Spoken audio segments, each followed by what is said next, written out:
Chaplaincy is being there for people in their darkest times, when they need somebody the most, when a lot of people aren't there for them. It's about embracing people that are different than you, that may be grieving or rejoicing. Chaplaincy is an avenue for them to really meet people where they're hurting in a very serious way. Well, the positive aspects are you get to work with people. If you're a people person, if you're sanguine, if you love the interaction, if you love helping people who are hurting or who might be in crisis, this is the job for you, because you get to be there at their bedside giving spiritual care, emotional care. It's a blend of two worlds, really, the spiritual and emotional, which is kind of one, and the scientific.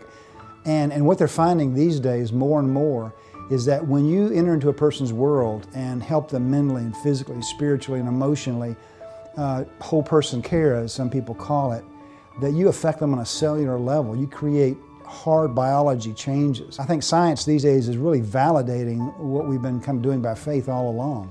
I think the hardest part of being a chaplain is heartache. It can be very sad to work with people in times of trauma, children that have been in car accidents, people who have experienced death and loss. We can get really involved in a person's journey, and sometimes it can almost paralyze you. I was playing ball with my little 8-year-old son at the time, you know, and I was on call, and I got called into the hospital, and this man was crying in the corner with his son. His little boy, who was also 8 years old, said to his dad, "Let's play ball," and the father said, "I don't have time."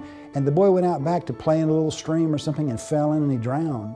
And the little boy the father was just yelling, "I'm ready to play ball now, I'm ready to play ball now."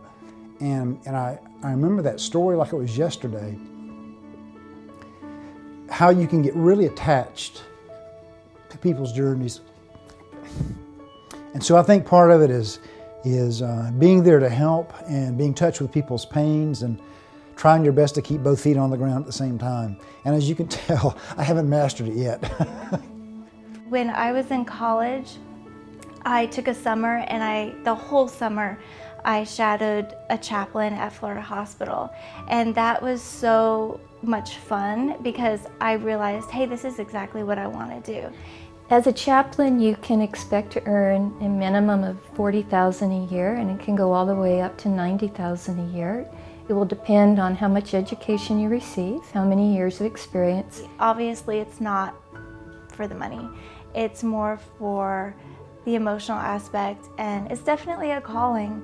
It's something that you feel that God wants you to go into and dedicate your life to serving others. And if you want to be a chaplain, what you need to do is you need to call Loma Linda University and say, "I want to be a hospital chaplain," and they have the whole curriculum set up from start to finish. They'll put together a program for you with all your classes and all your internships, and there's a clear path now, unlike how it was before, so you don't have to be a pastor of a church first. You can start and be on that road.